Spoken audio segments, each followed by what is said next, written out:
과거 광고 중에 보이는 것만 믿으세요라는 내용을 가진 광고가 있었습니다. 그런데 과연 눈에 보이는 것만이 전부이고 참 확실한 것인가? 그렇지 않은 것들이 너무나도 많습니다. 보이지 않아도 더 확실한 것이 생각 외로 많습니다. 오늘도 계속해서 여러분과 함께 믿음에 대해서 살펴보려고 합니다. 지난 시간에 우리는 히브리서 11장을 통해서 믿음이란 어떠한 것인지 그 정의에 대해서, 그리고 아벨에서부터 노아까지 믿음의 조상들을 통해서 이 믿음이란 어떤 성격을 갖고 있는지를 예를 통해 거듭 보았습니다. 여러분, 이 믿음이라는 것은 히브리서 11장 1절에서 정의하듯이 바라는 것들의 실상이요 보이지 않는 것들의 증거이다. 그러니까 이 눈에 안 보이는 하나님의 약속을 마치 눈에 보이는 현실인 것처럼 굳건하게 붙드는 것이 믿음이라는 거예요. 이 아벨로부터 해서 노아에 이르기까지 이스라엘 조상들은 이 믿음을 가지고 하나님의 약속이 보이지 않아도 그걸 현실처럼 붙들면서 인내로 살아가는 삶을 보여주었던 것입니다. 오늘도 여러분과 함께 이제 이 이스라엘 조상들 믿음을 통해서 함께 믿음의 성격을 또 한 번 더 확인하는 시간을 가질 텐데, 아브라함의 믿음을 중심으로 해서 오늘 말씀을 살펴보도록 하겠습니다. 자, 먼저 아브라함의 믿음을 이해하려면요, 땅과 자손에 대해서 믿었다라는 것을 여러분이 먼저 보셔야 됩니다. 땅과 자손에 대해서 하나님의 약속을 믿었다는 것입니다. 8절을 여러분께서 보시면 히브리서 기자는 아브라함의 믿음을 설명하면서 아브라함의 부르심부터 언급을 하고 있습니다. 부르심부터. 자, 함께 읽은 말씀에서 이 8절을 여러분께서 보시면 아브라함이 부르심을 받았다라는 것은 이 갈대아 우르에서 부르셨다, 이렇게 여러분께서 보시면 됩니다. 여호수아 24장을 여러분께서 참고를 해보시면 아브라함의 아버지였던 데라는 이 강 건너편, 이 갈대아 우르를 말하는 거죠. 거기에서 우상을 섬기던 사람이었습니다.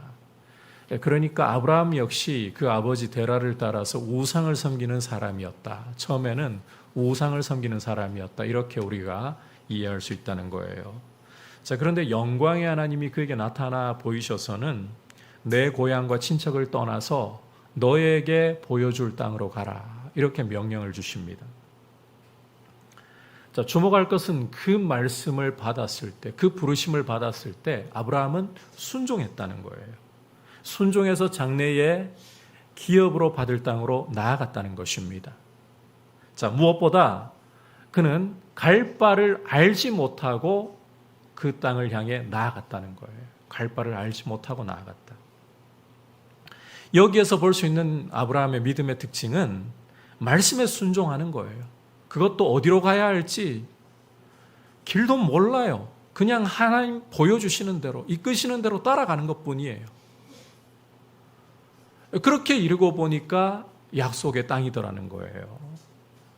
결과가 눈에 안 보이는데도 하나님의 말씀에 순종했고, 그래서 실제로 고향과 친척, 아비집을 떠나는 것이 아브라함의 믿음이었다. 갈 바가 내 눈에 들어오느냐 들어오지 않느냐, 그게 중요한 게 아니라 순종해서 하나님 말씀 따라가는 것이 아브라함의 믿음이었다. 말씀만 믿고 간다는 거죠. 말씀만. 자, 그런데 아브라함의 믿음은 여기서도 그치지 않습니다. 함께 9절 말씀 한 목소리로 읽어보겠습니다. 시작.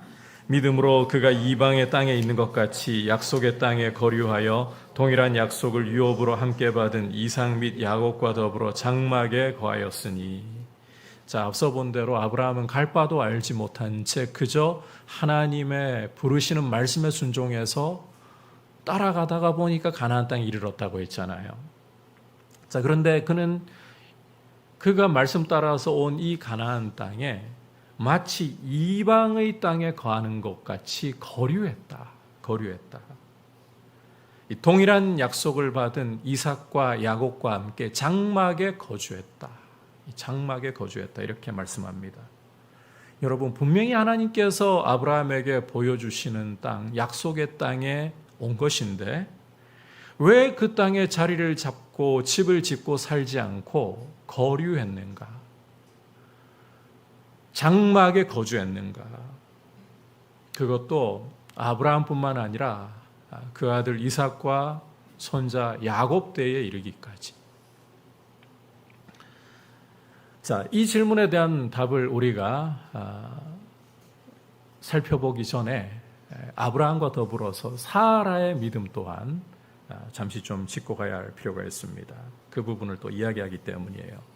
11절, 12절에서 그 내용 보실 수가 있는데 먼저 11절 보시면 사라 역시 나이가 많아 단산, 즉 아이를 낳을 수 있는 힘이 완전히 끊어져 버렸다는 거예요. 자, 그렇지만 잉태를 해서 아이를 낳았다라고 말씀을 하고 있죠. 히브리서 기자는 그 이유가 역시 믿음으로라고 말씀을 하고 있어요. 사라 스스로 할 수 있는 능력이 있었던 게 아니라 하나님의 약속을 믿음으로 사라도 아이를 잉태하고 낳을 수 있는 힘을 얻었다. 그 결과 12절에서 보듯이 죽은 자와 같은 한 사람, 이 단산이니까요, 아이를 낳는 걸로 보면 죽은 것이나 다름없는 거죠. 그렇지만 그 한 사람을 통해서 하늘의 별과 같은, 이 바다의 모래와 같은 무수한 자손들이 생육했다라는 것입니다. 자, 여기까지 여러분께서 이 히브리서 기자가 언급하고 있는 아브라함의 믿음의 내용을 보면 땅과 자손에 대한 하나님의 약속을 믿는 것이었다라는 걸 볼 수가 있어요. 이 땅과 자손이라는 것은 구약 성경에서 하나님이 약속하신 축복의 양대 산맥에 해당하는 것입니다. 그런데 이 두 가지 약속의 공통 분모는 결과가 안 보인다는 거예요. 손에 결과가 안 잡힌다는 것입니다. 여러분, 아들을 주신다는 이 약속부터 손에 안 잡힙니다. 왜냐하면 사라는 이미 여성의 생리가 끊어져 버렸고 물리적으로 볼 때 아이를 낳을 수가 있는 가능성이 제로인 거예요. 못 낳아요. 그 때문에 여러분께서 창세기 16장을 읽어보시면 아브라함이 아내 사라의 말을 듣고서는 사라의 여종이었던 애굽 여인 하갈을 취해가지고 이스마엘을 낳는 장면을 볼 수가 있잖아요. 이 당시 근동에서 아버지의 피가 흘러가기만 하면 정식으로 인정되는 것이 아들로 인정되는 것이기 때문에 하나님이 아브라함 너를 통해서 천하 만민이 복을 받게 해주겠다. 너를 통해 많은 자손들이 나게 해주겠다. 자기 피이기만 하면 되니까 사라의 말 들어보니까 그 여종을 취해가지고 낳아도 되는 거 아닌가 이런 생각을 했던 거죠. 그런데 아브라함이 99세가 되었을 때 창세기 17장을 읽어보시면 99세 때 하나님께서 나타나셔서 주시는 말씀이 사라에게서 나는 자라야. 아브라함 너의 피여서만은 안 된다. 사라에게서 나는 자라야 넷이 아브라함 너의 자손이라 하리라.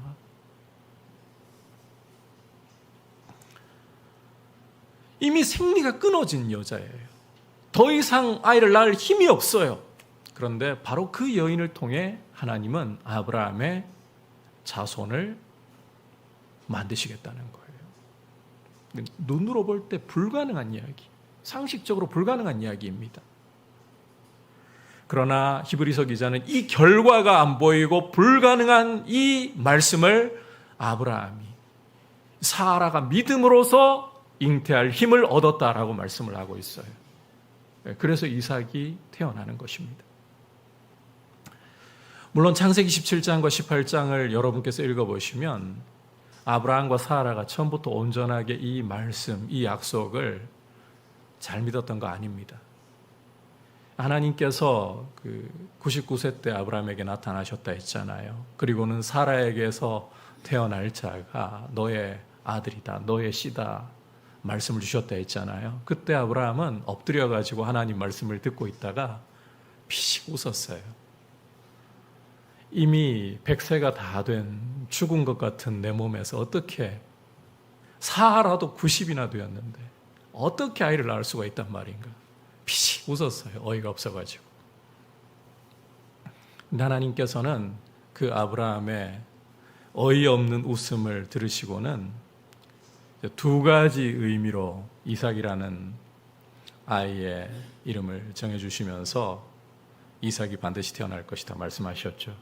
너는 어이없다고 웃었겠지만 나는 그 어이없는 웃음을 진정한 웃음으로 바꾸어 줄 것이다. 그래서 아이 이름이 이삭인 거예요. 이처럼 아브라함도 사라도 처음부터 하나님의 약속을 온전하게 굳건하게 믿을 수 있었던 것은 아니었습니다. 그런데 여러분, 결과적으로는 비틀거림도 있었지만 결과적으로는 하나님이 자신의 삶을 어떻게 신실하게 능력으로 이끌어 가시는가, 그 사실을 경험하면서 하나님의 약속을 굳건하게 믿었고 마침내 이삭을 얻을 수가 있었던 거예요. 이 가나안 땅을 기업으로 주신다는 약속에 대해서도 마찬가지입니다. 여러분, 이건 사실상 아브라함 생전에, 아니 심지어 이삭과 야곱조차도 그 생전의 이 약속을 누릴 수는 없었습니다. 그저 약속만 받았고 3대에 걸쳐서 누구도 가나안 땅에, 하나님이 약속하신 땅에 왔지만 단 한 평조차 그들의 기업으로, 소유로 누릴 수가 없었습니다. 그래서 그들은 가나안 땅에 거류한 것뿐이었습니다. 장막에 살 수밖에 없었던 것입니다. 13절 보시면 이렇게 이야기를 하고 있죠. 이 부분에 대해서 같이 읽어볼까요? 시작. 이 사람들은 다 믿음을 따라 죽었으며 약속을 받지 못하였으되 그것을 멀리서 보고 환영하며 또 땅에서는 외국인과 나그네임을 증언하였으니. 자, 함께 보신 말씀 보시면 약속을 받지 못했다. 그러니까 약속의 성취를 받지 못했다 이 말인 거예요. 약속 자체를 받지 못했다는 뜻이 아니라 약속의 결과를 못 봤다. 실제로 가나안 땅을 단 한 평조차도 그들의 소유로 삼아 살지 못했다. 다만 그들은 멀리서 보고 환영했을 뿐이다. 그래서 자신들이 땅에서 나그네와 외국인이라고 증언했을 뿐이다. 그냥 믿음으로 살기만 한 거예요. 가나안 땅 못 누렸어요, 이들은. 하나님의 약속, 3대가 지나도 그들에게 땅 한 평 주어지지 않는 그 약속만을 붙들고 살아온 거죠. 그리고 여러분께서 실제 창세기 24장을 보시면 아브라함은 죽은 사라의 장례를 치르면서 장지 구할 때에도 그 해족속 앞에서 뭐라 하는가 하면 거류민이라고 자기를 소개해요. 나그네이고 거류민이다. 그게 아브라함의 삶이었어요. 또 이삭의, 야곱의 삶이었어요. 그런데 그들은 그것에 대해서 조금도 불만으로 여기는 것이 아니라 비록 한 평도 주어지지 않았지만 이 가나안 땅은 하나님이 주신 기업이다. 그렇게 환영하면서 살았다는 거예요. 자, 그렇다면 왜 그렇게 살고 그렇게까지 자신들에 대해서 증언을 했던 것인가? 14절부터 16절 전반부까지 이렇게 이유를 설명을 하고 있어요. 같이 읽어보겠습니다. 시작. 그들이 이같이 말하는 것은 자기들이 본향 찾는 자임을 나타냄이라. 그들이 나온 바 본향을 생각하였더라면 돌아갈 기회가 있었으려니와 그들이 이제는 더 나은 본향을 사모하니 곧 하늘에 있는 것이라. 자, 왜 아브라함도 이삭도 야곱도 가나안 땅 약속받았으면서 한 평도 자기들의 실제적인 소유로 못 누리고 또 말로도 자기들은 거류민이고 나그네일 뿐이다 이렇게 증언하면서 살아야 했던가? 왜 그걸 감수했던가? 그 이유는 자기들이 본향 찾는 자들이라는 사실을 나타내기 위함이라고 설명을 하고 있죠. 아브라함도 따져보면 이삭과 야곱도 메소포타미아 지역이라는 갈대아 우르라는 그리고 제2의 고향인 하란이라는 고향이 있었습니다. 하지만 그들은 그 고향을 그들의 진정한 고향으로, 본향으로 여기지 않았던 거예요. 돌아가려고 하면 그렇게 고향으로 돌아갈 수도 있겠죠. 하지만 그들은 하나님의 약속, 결과 안 보인다니까요. 그들 손에 살아서는 잡을 수도 없다니까요. 그런데 그걸 고향이라고, 하나님 약속을 고향이라고 여겼다는 거예요. 하나님 약속이 더 나은 본향이다. 땅에 있는 것이 아니라 하늘에 속한 것이 진정한 우리의 고향이다. 10절에서 보면 하나님이 계획하시고 지으실 터가 있는 성, 도시, 이렇게 그 고향에 대해서 설명을 더 하고 있는 것을 읽을 수가 있는데, 역사적으로 본다면 장차 출애굽한 이스라엘이 가나안 땅에 들어가서 세우게 될 예루살렘을 말하는 것이고, 그리고 주님 다시 오실 때 완성될, 새 창조를 통해 완성하실 새 예루살렘을 이야기하는 거예요. 쉽게 이야기하자면 이거예요. 이들은 하나님 약속이 고향이라고 생각했다는 거예요. 한 평도 안 주어줘도 괜찮다. 내 땅이 한 평이 없다 해도 괜찮다. 하나님 약속이 고향이야. 여러분, 이게 아브라함과 이삭과 야곱의 믿음이었다는 겁니다. 이 참 놀라운 이야기입니다. 살고 있으면서도 이 땅이 실제로 주어질지 보장됩니까, 여러분? 안 보이는데? 그들이 3대를 살 동안에 안 잡히는데? 그래도 여러분, 이 3대는 이게 우리의 고향이야.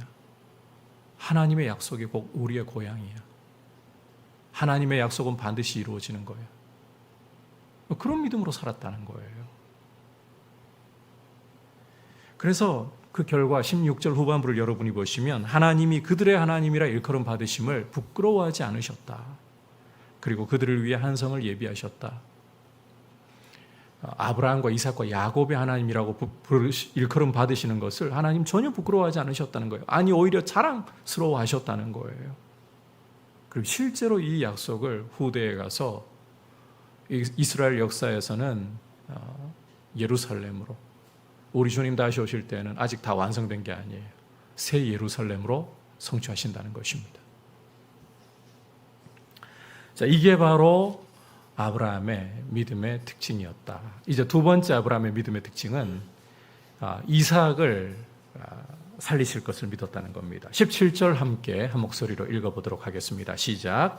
아브라함은 시험을 받을 때에 믿음으로 이삭을 드렸으니 그는 약속들을 받은 자로 돼 그 외아들을 드렸느니라. 자, 이 부분 우리가 너무 잘 알고 있는 대목이죠. 창세기 22장에서 살펴볼 수가 있는 대목인데, 하나님께서는 아브라함에게 나타나셔서 내 아들, 내 사랑하는 독자 이삭을 번제로 바치라, 이렇게 명령을 주십니다. 여러분, 아브라함에게 이런 말씀하실 수도 있잖아요. 내가 너에게 선물로 준 아들, 사라를 봐서는 절대 불가능하지만 내가 약속한 대로 사라의 태를 살려가지고 너에게 선물로 주었던 아들 이삭, 이렇게 말씀하실 수도 있잖아요. 그런데 여러분, 표현을 한번 잘 들어보세요. 아브라함, 너의 사랑하는 아들, 너의 독자, 내가 너한테 선물로 준 아들이라고 말씀 안 하십니다. 너의 아들이라고 말씀하십니다. 너의 사랑하는 그것도 하나뿐인 아들이라고 말씀하십니다. 여러분, 100세가 되어가지고 아들을 낳은 아버지의 입장에서, 자, 이 너의 아들이라고, 너의 사랑하는 독자라고 하나님 말씀하실 때 아브라함 가슴에 이 표현들이 어떻게 들어올까요?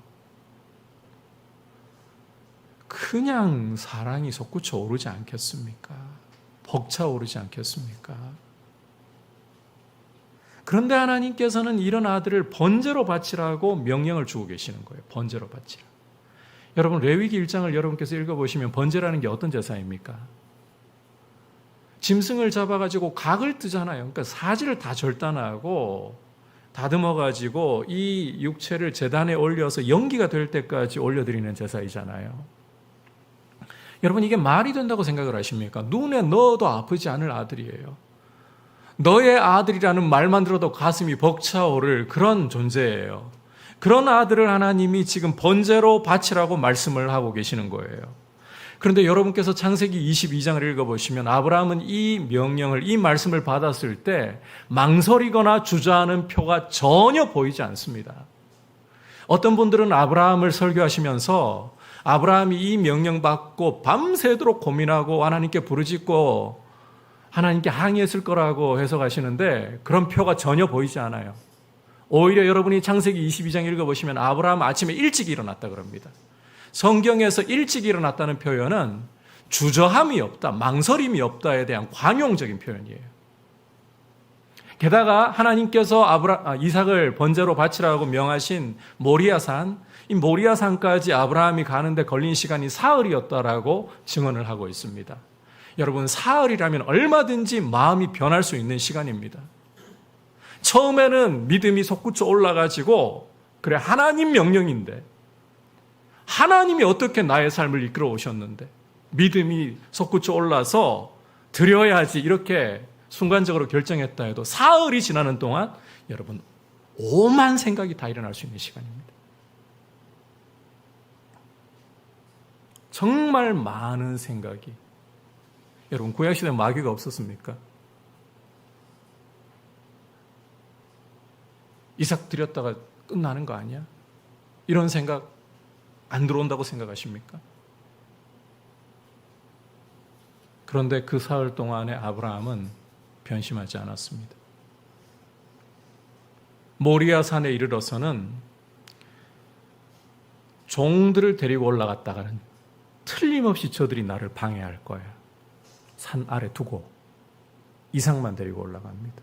진짜 하나님께 번제로 드리겠다라는 행동을 취하고 있는 거예요. 중간쯤에 이삭이 아버지, 불과 나무는 다 있는데 번제할 어린 양 어디 있습니까? 그때도 아브라함은 주저하지 않습니다. 당혹스러워서 놀라서 그 자리에 불쑥 주저앉지도 않습니다. 내 아들아, 너무나도 여러분 창세기 22장 읽어보시면 너무 태연합니다. 번제할 어린 양은 여호와께서 준비하시리라. 여호와께서 보이시리라. 그만큼 굳건한 결단 속에 흔들리지 않고 있다는 거예요. 그리고는 산에 올라 제단을 쌓고는 나무를 버리고는 이삭을 실제 죽이려고 했습니다. 여러분, 이게 어떻게 가능한 일일까요? 어떻게? 히브리서 기자는 이렇게 이유를 설명을 하고 있어요. 18절, 19절 함께 읽어보도록 하겠습니다. 시작. 그에게 이미 말씀하시기를 내 자손이라 칭할 자는 이삭으로 말미암음이라 하셨으니 그가 하나님이 능히 이삭을 죽은 자 가운데서 다시 살리실 줄로 생각한지라. 비유컨대 그를 죽은 자 가운데서 도로 받은 것이니라. 여러분, 히브리서 기자의 설명을 들어보면 이 아브라함의 이 믿음에 대해서 유일하게 해설을 붙이고 있는 게 이 부분이거든요. 히브리서 기자의 설명을 들어보면 아브라함은 하나님께서 이삭 다시 살리실 줄로 믿었다는 것입니다. 하나님께서 앞서 창세기 17장 말씀 여러분들에게 말씀드렸잖아요. 사라에게서 나는 자라야 내 씨라 하리라. 그러니까 이삭이 아브라함의 자손이라는 거예요. 혈통상으로 태어나는 게 아브라함 너의 자손이 아니고 말씀을 따라 태어나는 이삭이 너의 자손이다. 너의 씨이다. 그리고 이게 창세기 21장을 읽어보시면 거듭 하나님께서 확증해 주시는 이야기입니다. 그러니까 아브라함은 이 말씀을 기억하면서 이삭을 통해서 아브라함의 자손이 번성하게 된다라고 하시니까 이삭 죽고 나면 그 약속 어떻게 되는 겁니까? 가능합니까? 불가능합니까? 불가능해지죠. 그렇다면 이 약속이 가능케 되는 길이 뭐라고 판단한 것입니까? 내가 하나님께 번제로 이삭을 바쳐도 하나님이 살리신다. 이건 거예요. 그거 외에 다른 길이 어디 있습니까?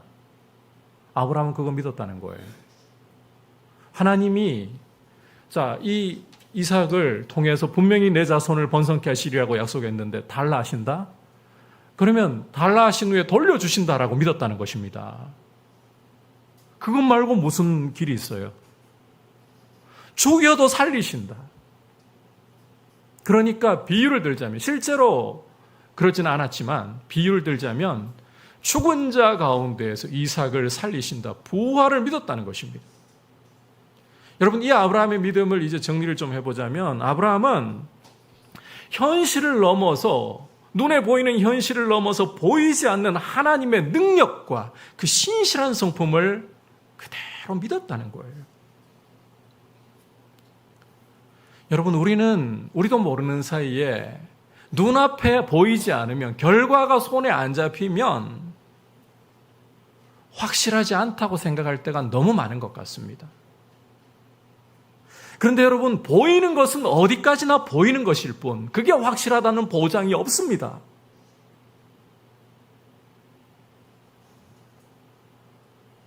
이번에 전국적으로 폭우가 쏟아졌잖아요. 큰 물이 한번 쓸고 지나가 보니까 어떻습니까?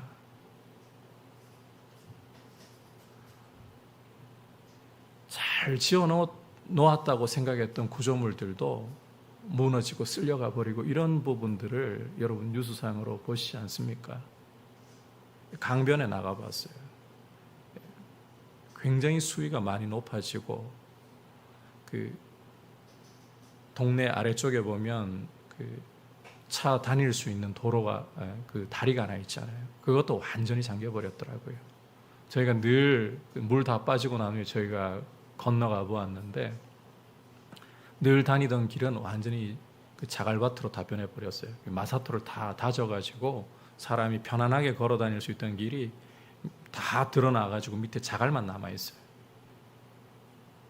그러니까 눈에 보이는 게 확실하고 그 든든할 것처럼 우리는 계속될 것처럼 생각하는데 안 그렇습니다.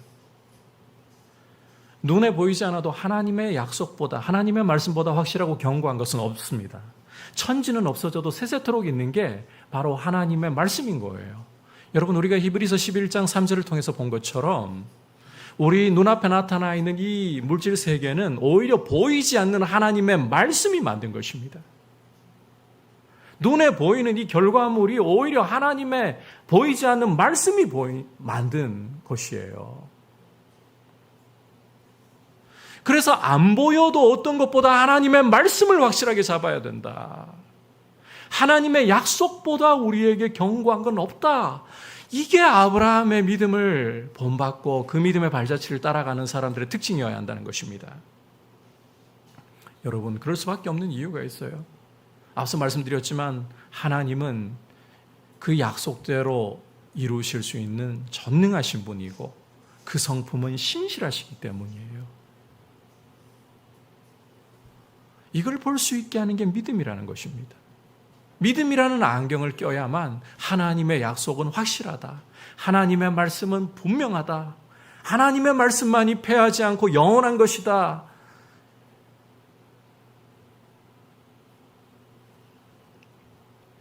홍수 이야기를 꺼냈으니까 노아 시대에 살고 있던 사람들은 자신들이 살고 있는 세상 그렇게 한순간 망할 줄 몰랐어요. 노아가 방주를 짓고 있을 때 그들은 방주 짓는 노아가 어리석어 보였죠. 세상이 만들어진 일에, 그들이 머리털 난 일에 국지적으로 홍수는 일어날 수 있을지언정 전 세계를 집어삼키는 홍수를 본 적이 없으니까요. 그런데 어떻습니까? 하나님 말씀대로 다 삼키잖아요. 여러분, 말씀이 가장 확실한 거예요. 우리 그리스도인들이 정말 중요하게 여겨야 할 게, 그리스도인의 믿음이 붙잡아야 할 게 눈에 보이는 게 확실한 게 아니고 하나님의 말씀이 확실하다. 여러분, 그러니까 아브라함은 길이 안 보이는데 가는 것입니다. 어디로 갈지도 몰라요. 그냥 가라 하시니까 가는 겁니다. 이미 단산한 몸이에요. 죽은 것이나 다름없어요. 그런데 아이를 낳는 거예요. 단 한 평의 땅조차 소유를 할 수가 없었어요. 그런데도 말씀을 그들의 본향으로 여기는 거예요. 이런 믿음이 하나님을 기쁘시게 하는 것이고, 이런 믿음을 보시고 하나님은 보잘것없는 사람들입니다. 여러분, 아브라함, 이삭, 야곱 도대체 누구입니까? 도대체 누구입니까? 인류 역사 가운데 그들이 도대체 누구입니까? 유명한 왕들입니까? 강력한 힘을 가진 전사입니까? 누구도 넘볼 수 없는 재물을 가지고 사람들이 보는 순간에 입이 딱 벌어질 정도의 자산가들이었습니까? 아닙니다.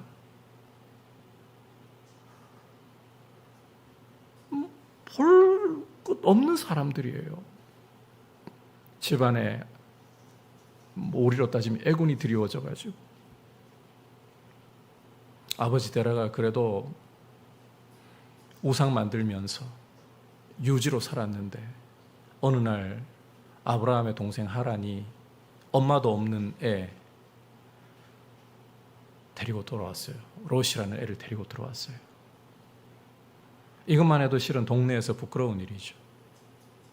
그런데 그 하란이 아버지보다 일찍 죽어버렸어요. 악재가 드리운 거 아닙니까? 도대체 저 집은 무슨 애군이 드리워져가지고.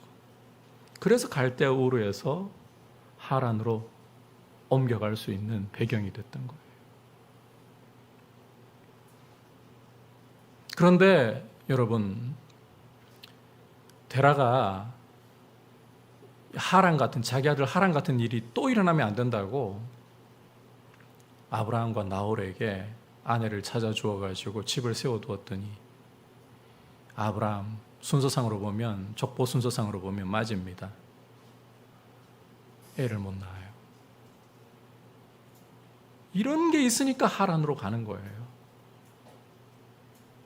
여러분, 돈은 고사하고 힘은 고사하고 유명함은 고사하고 집안에 애군이나 드리워졌던 사람이 아브라함입니다.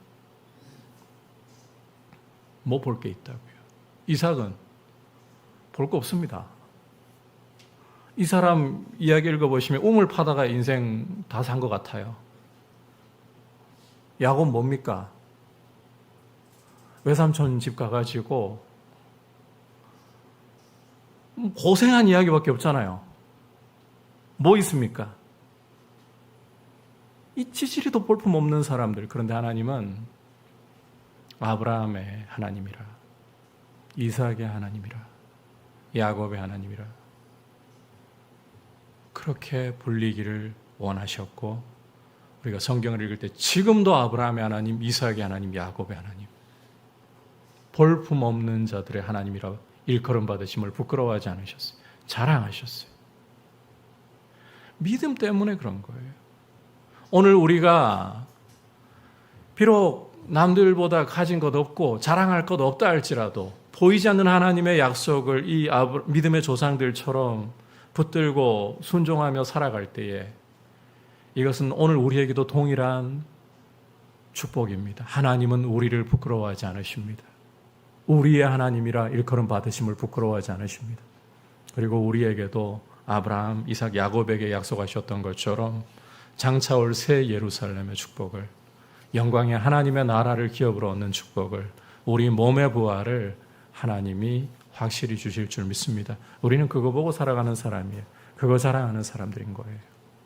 그렇게 믿음으로 하나님을 기쁘시게 하는 삶이 될 수 있기를 주님의 이름으로 축복합니다.